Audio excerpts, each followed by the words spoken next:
For today's outdoor segments, Mr. JB takes us to Big Pigeon for brim, launching out of Bayou Pigeon Public Landing near Pierre Park. Okay, now we're going to try and fish underneath that platform. We're going to get on that kind of open side over there. I'm going to pitch underneath it. There he is. Another good one. Look at him. That's a good one. Big yellow one, that's a female. Beauty.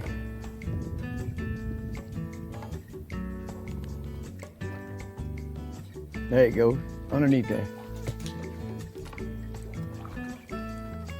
That's a nice one. That's a keeper today. Very nice.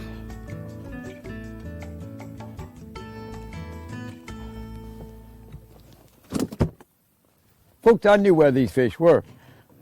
And you need to come here around 10:30 when the sun is straight up and making a good shade pattern underneath. And therefore, there's where you go. Don't just wait till this time of the day to go here. And look at there, another good one. Not so good, but at any rate, a fish.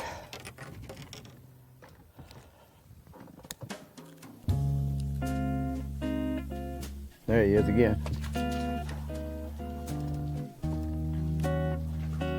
Another keeper. These little yellow ones are nice and fat. Not so small. Very good eating fish. Now you got to learn to flip cast it to get the bait way on underneath there where those fish are sitting. There's another. Oh yeah, it's beauty. That's a beauty. It's the biggest one of the day right there, brim.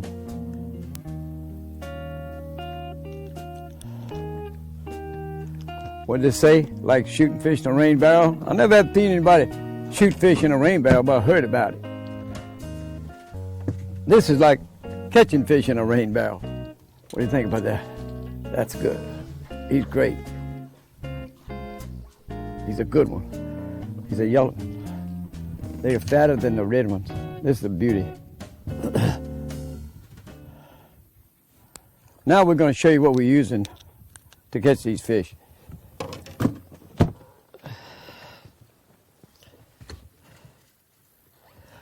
This little hook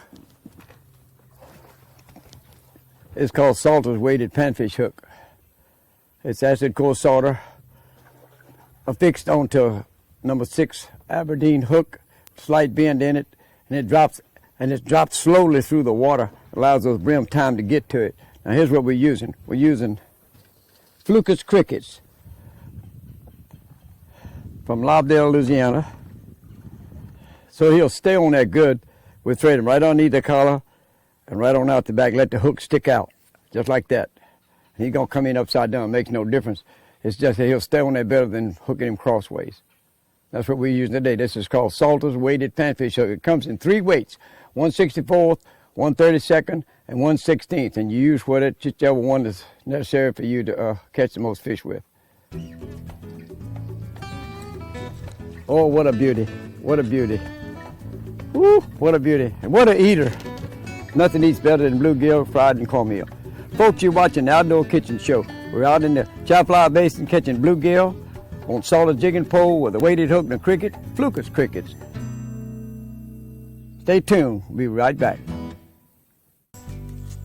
Oh, I got a good one. That's a good one. Oh, a chinky pin. Folks, you're watching the Outdoor Kitchen Show. I'm JB Salter, your host for today. We're out in the beautiful swampy area of Chaplow Basin, catching with salted jigging pole and Flukus crickets and a little weighted hook, right in this shade pattern. Okay, let's see what we got. Now I'm gonna pitch it through that hole right there. Just take a look at that hole. See what'll happen over yonder, way over there next to that the whale itself.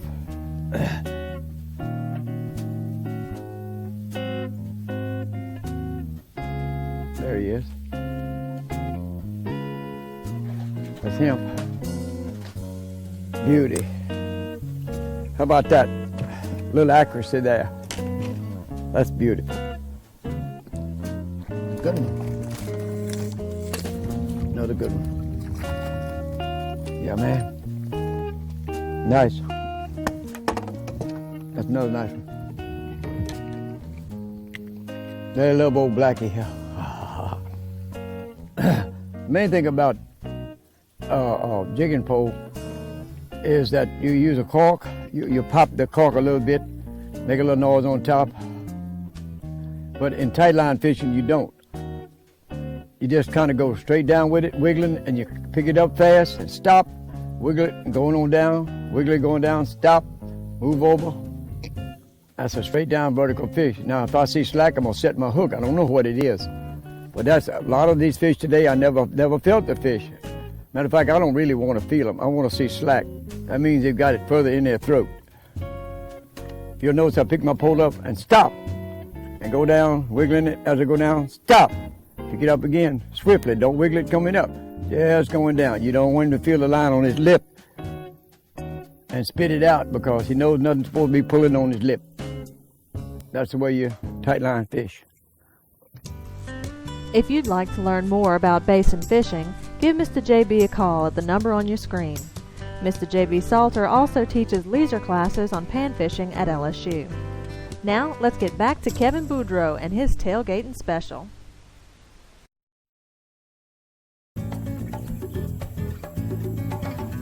Hello, anglers. You're watching the Outdoor Kitchen Show. We're fishing with the Salter jigging pole today down in the Chafla Basin. We're fishing in some canals between Little and Big Pigeon.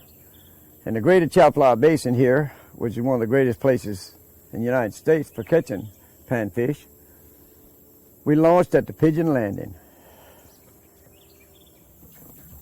Well, a big old goggle eye, that's what we came for.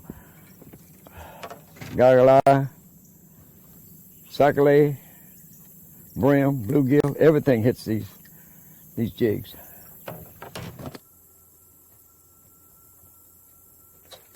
I got one. There's a nice sac-a-lait. Number one for the day. That's a beauty too. I had 2 strikes there already a while ago.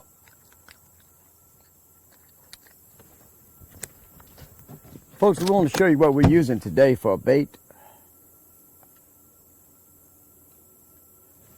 And of course, I'm using Salter's jigging pole, which I've made 30,000 of already in the last 20 years. Now this is a tube jig.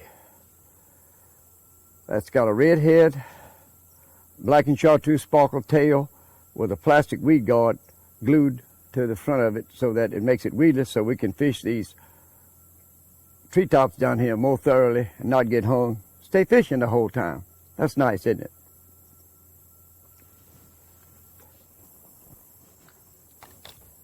If you notice, we're fishing down through this South Venus grass. There's South Venus grass and coontail grass and all that mixed up, and it provides a good habitat to make these fish stay around here, chase these minnows that's already come to that also to feed on microorganisms and things like that. These treetops that come way out into the water and have grass hanging around them are the best, but they don't really like shallow water like over in there. They like to stay out in deeper water, 3, 4, and 5 feet deep out in this particular area. Okay, let me show you what we're doing right here now. Show you how to get your bait loose. You hold the line very tight and go down, and when you hear the metallic click, you know you're at the bait, and then you push it off. See here? Got it loose. There he is. That's another nice one. I don't want to lose him. He's doing a lot of flopping out there. He's a good eating fish here today. It's about as small as we'll probably keep. This is the white sac-a-lait. Show you the difference between a white and a black sac-a-lait. White sac-a-lait have vertical black stripes with a white stomach, and black sac-a-lait have linear stripes with salt and pepper-like configuration. These come out of the Mississippi and the Red Rivers, which it turns to be the Chafla as it comes into the basin. There he is. Good one. Good enough.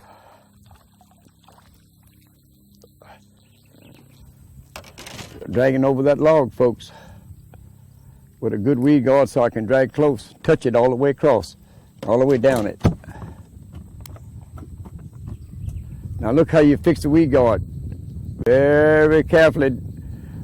You have the hook so that it protrudes just on the surface on top of it, so that it'll come out there good. But you have to set your hook hard with a hard jerk on the elbow where you got power.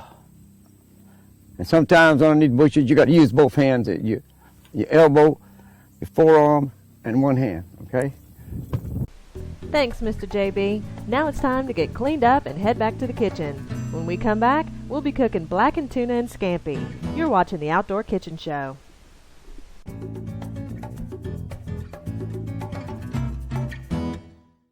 Okay, now you know today we have a bright sun, and that's really good for sac-a-lait fishing because what it does, it creates a shade pattern underneath these trees and logs and grass beds and makes these fish hang around there so that you can find them. It's pretty tough to find fish out there in this wide open water, but this bright sunlight does cause these fish to get here because they don't particularly like the sun. They stay in the shade if possible. That grass bed, and I'm going to show people how to go. Now we're going to pop this bait down through there, whereas you might not be able to get it down any other way. You sling it overhand and then drop it down through there. They like to sit right underneath there in that grass. I got one. I got him. It's a goggle eye. But I got one anyway, down through that grass. I don't think that's a fish. I don't know. Yes, it is. Small sac-a-lait. Look, it felt like a fish. We're not going to keep that size today, but you notice it came out from all that grass.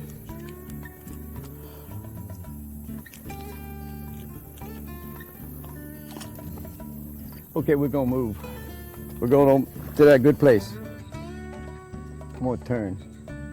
Because there's a little wind from that way. I'm going to turn into the wind.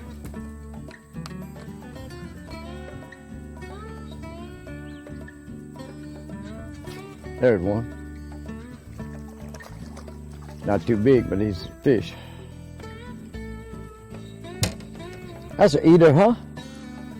Yeah, that's an eater. That'll do. Let him stay.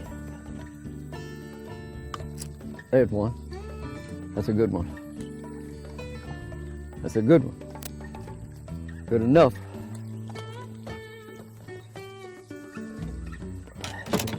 That's another white. I'm dragging over that log, but you'll notice that I always reset this little plastic weed guard so that I can drag over it without getting hung. Now it's set again. I got one. Another one. It's a nice one. Nice one. That's a black. Show you what a black looks like.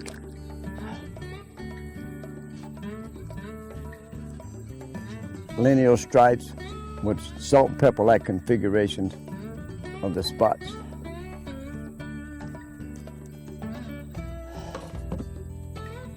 There's another one. That's a good one this time. The other one.